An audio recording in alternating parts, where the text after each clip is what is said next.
Gone are the days you need to wait until retirement before hitting the road in an RV. We live in a weird time now where the old ways of making money are so much different than how you make money right now. Let's be honest, there are so many different ways you can be making money on the road, and today we're going to cover some great opportunities for you to set you up for the most success. One of the most common questions we get asked when we meet somebody on the road is, how are you youngins able to afford this lifestyle? We've been doing this for 7 years. Can you believe that? Full-time on the road for 7 years. So we have a lot of experience and knowledge that we want to share with you guys today. And we've met a lot of people and they shared what they do for work on the road. So we've gathered a whole list of jobs that we've come across, and some of these might pique your interest. I can't tell you how many times we read in the comments below of when people say, we plan on going full-time within the next 5 years. After today's video, that might change for you, because you're gonna realize that maybe you could be going full-time a lot sooner than what you originally thought you could. Now, a lot of people know that you can make money on the road, but what about job stability or job security? That's important to a lot of people out there. It's absolutely huge. Let's think about it. What has the normal been for the longest time? You stay at a job, you live in one place, you have one job that takes good care of you throughout your entire life. They give you benefits and everything you need to be completely satisfied throughout your life.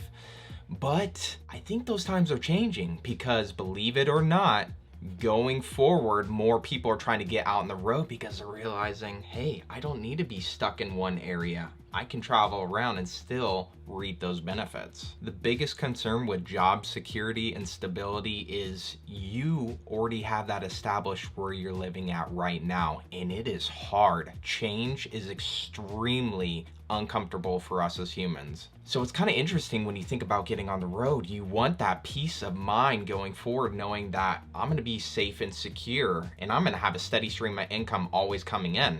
Well, I don't think it's that far-fetched to actually have that come true. Let us share a story with you about what happened to us as travel nurses. Nursing, a job that sounds very, very secure in today's world, right? When we originally started 7 years ago, we got into the RV lifestyle only because of travel nursing. We went into it saying this is a guaranteed job and a career that is gonna take care of us for the longest time, at least as long as we wanna stay on the road. Yeah, we figured if there wasn't one location hiring, there's gotta be some hospital out there that needs ER nurses, right? Let's go back to May of 2020. We're in the middle of the pandemic and we're working in Bend, Oregon, and our contract was just about done and we were chatting with the manager about re-signing. All of a sudden, not just where we were, but all over the country, nurses were having a hard time securing their jobs. Now let's think about that for a second. In the middle of a pandemic, nurses were having a hard time finding a job or keeping their job, especially if you worked in the operating room. They had all surgeries, elective surgeries canceled. I remember getting on Facebook groups for travel nurses that were in the ER all over the country, and so many people were saying the same thing. I cannot get a job. Nobody is hiring. There's a hiring freeze. So what is this story trying to tell you? Well, no job is safe and secure out there. So you need to get out of your head that if I'm in this company, if I'm in this line of work, I'm gonna be safe and secure forever. And this is something we want to emphasize to you guys to help take the pressure off your shoulders. Unfortunately, nothing is 100% secure. So hopefully that brings you a little peace of mind going forward. Not in so much the fact that it's not secure, but so much of the fact that it's just unattainable. But we got lots of options that we're going to cover here in just a moment to give you the flexibility to get you through different moments of your traveling lifestyle living in an RV. This first job, we're very grateful we were able to meet these type of workers because they kept us fed and having a great time. When we were parked for a travel nurse assignment in Northern California, we had so many pipeline workers surrounding us, and they were all from Louisiana, and they always invited us over to their RVs for fish fries, a couple beers. Yes. It was a great time. We chatted with them a lot about how they do this, and they basically said they're in the, electric gas work industry, and they all bought fifth wheels so that they can go on these projects and be able to make a lot of money while living in their RV. And this just isn't related to pipeline workers, it's trade workers in general. So what we're talking about is if you have a history in plumbing, electrician, road construction, these are going to be great assets for you to pursue out on the road. We stumbled upon this website the other day that I just wanted to share. TaskRabbit.com. Basically, people hire individuals to come help them with errands. You know, they can come help them with painting jobs or moving furniture or like simple home improvement jobs. Actually, let's just go to the website and take a look at some of the things they offer here. They have tasks for like moving services, if you're a handyman. I mean, as simple as TV mounting. The best part about this is it's so fluent. Think of it as like a website resource where somebody is just like, I need this done. And then the other person coming in is like, I can actually do this for you. The website takes like a slight commission off of each transaction, but everyone's happy. And we are not affiliated with this website or this company. We literally just stumbled across it a few days ago, so we don't know how it works or how well it works. So take that with a grain of salt. Yeah. Well, this next one is tailored around seasonal jobs. Have you talked to your sister lately? Working on the Christmas tree farm? Yes, my sister and her boyfriend every year go down to Texas. Yeah. And they work on a Christmas tree farm in like end of October, November, and early December, and they make a ton of money. Oh, she's also worked as a bartender at a ski resort in Colorado and New Mexico. So you just gotta find out where the tourists are, and you can take a job for a few months, work, and then take a few months off to go explore and actually enjoy the other seasons. Bartenders make a lot of money, and depending on what your expenses are and your budget, you'll be surprised at how much you can live off of for an extended period of time. So if you have no debt, like us, we're debt free, we are able to go for such long periods of time without income flowing in, which is great. Freedom, baby. I've also heard a lot about the beet harvest that happens in, I think, North Dakota or Montana. So look into that because they apparently pay very well and it's a seasonal job. Also, there's a lot of jobs you can do at national parks or state parks for a certain amount of time. Nice. And you get to hang out in some amazing places like Yosemite or Yellowstone. You're like, I've always wanted to go visit those places, but I'm stuck here working. Well, not anymore. Just take your work to those places. Win-win. The nice part about seasonal jobs too is if you don't like it, you don't have to do it again. We've met a lot of people that will do a job that's seasonal and they're like, oh my gosh, I met so many people. They're now my best friends. I go back every year because they now can guarantee me a job there every year. That sounds much better than being locked into a company where you're like, I don't like it here. Awkward. When we were in Alaska, we met a couple who was working at the Fairbanks KOA. So seasonal job, but this is part of our next category, which is work camping, or you'll also hear the term work camping. Basically, though, what it is you take your RV to these certain places like campgrounds, state parks, and you work there temporarily, and they pay for your site. Yeah, it's like a win-win for you and the campground because you're helping them out, and they're giving you a campsite plus pay. Landscaping, some yard work. Those are the guys, you know, leaf blowing at 8 in the morning when you're trying to drink your coffee. Just cleaning up the bathrooms. It's like really not that bad of work, and we've met a lot of people that do it, and they say it's cake. Yes. And the best part is we split our time with other work campers on site, and when they're working, we're off traveling and doing our own thing. How cool is that? And if you're not looking to do a lot of labor like outside, there's so many opportunities to be able to work inside the front desk, take reservations, and to be able to have your site covered. Guys, that's a big expense. Take it from us. The RV sites out on the road is going to be your biggest expense. RV parks are ridiculous with prices. Do you remember that one time we met that lady who was a hairdresser?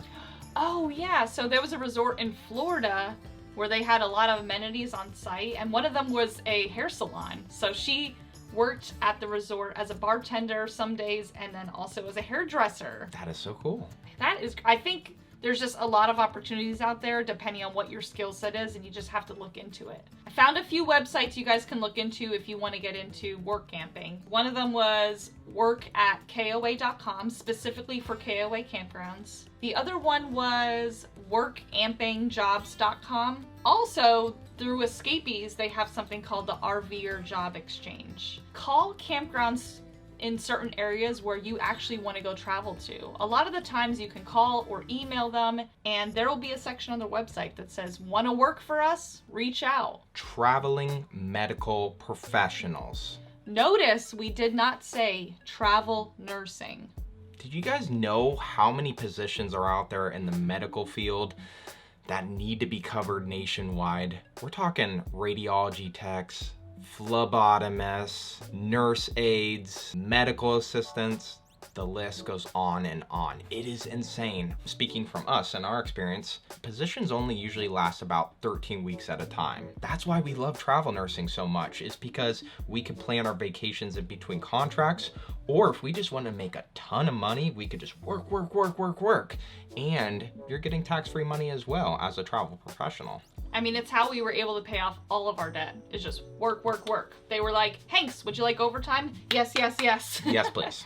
Now, this next job opportunity that we're going to present with you guys is great because it is so obtainable in a short amount of time if you have no experience whatsoever. Now, we know 2 people who do this job, and it's called an insurance claims adjuster. This job sounds way worse than it is, trust us. Basically what these guys do is they go to places after natural disasters and they just do insurance claims on whatever happened. Think of hurricanes or places that got hit with tornadoes or big floods. Listen, there's such a big need for insurance claims at those times. And if you're really good at math or construction background, well, this is gonna be a perfect fit for you. How long does it take to get certified? Well, we texted our friend yesterday to find out, and let's just read what he said. So he said, for the adjusting, you have to do a pre-licensing class, pass a residential state exam, apply for licensing in the states you want, get a background check as well as fingerprints. But all in all, one can expect to spend around $1,000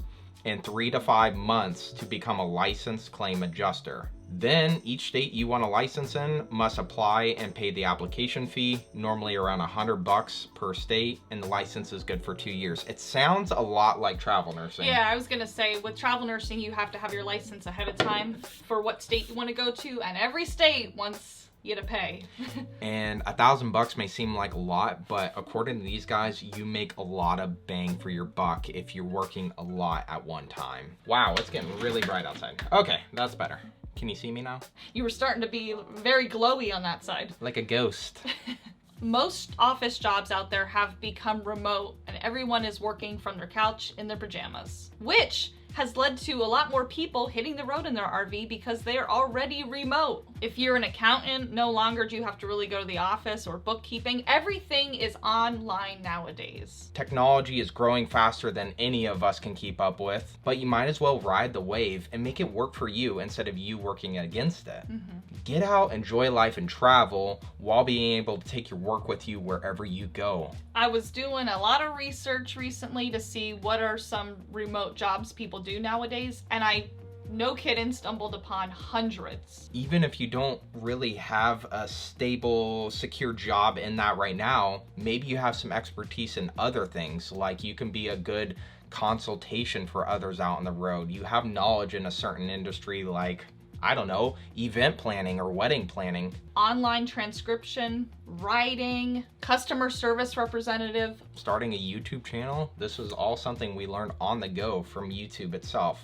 So it's like, how much do you actually want it? Do you really want to just wait it out and keep putting off this lifestyle into the future and hope that you just obtain it one day? Or do you just want to take it and go with it?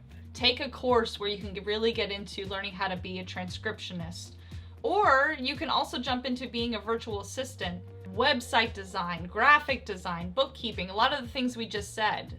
You can learn this ahead of time so when you hit the road, you're not scrambling for work. Let's go back to what I was saying about a job being out there that is in such high demand. And not only that, it's going to continue to grow over the years because of how popular RVing has become. I think the best part about this is it's related to the RV niche. So when you want to travel in an RV and you get to work from your RV on this industry. Such a high demand, mobile RV technicians. I guess the term would be mobile RV techs because there's a lot of mobile RV techs out there, meaning they'll come to you if you have an issue. Yes. But you could go to them, technically. These guys are so flexible and they can work nationwide. Once again, the schooling doesn't take very long. It's not extremely expensive. And there's such a need for them because if you've seen any of our previous videos, you realize that a lot of people are just stuck out there looking for some answers and some help for repairs on their RVs. Also, do you remember we met Derek and Lacey at one of our meetups? Mm-hmm. And they have their own business called Cross Country Solar. Mm-hmm. And they go around the country and do like battery and solar installs. Really great work. And I think that's super cool because he got trained and certified in what he does, and he does it great. And then they come to you to do these projects. I think a lot of you guys out there are very handy, a lot more handy than we are when it comes to working on RVs. So if you have a little bit of a background, you might as well just ride that wave, take a little bit extra schooling or classes, and then go make a business for yourself out on the road. Man, I can't tell you how many times we use mobile techs and they pulled us out of a lot of hairy situations. Not only that, you will know how to fix your own RV. We're even thinking about doing something like this, taking more classes to expand our knowledge because we're quickly realizing that, man, we gotta rely on ourselves a little bit more when things go south in the RV life. Here's why I think this job position is going to become more in demand as we go. RV inspections are becoming a normal, regular thing.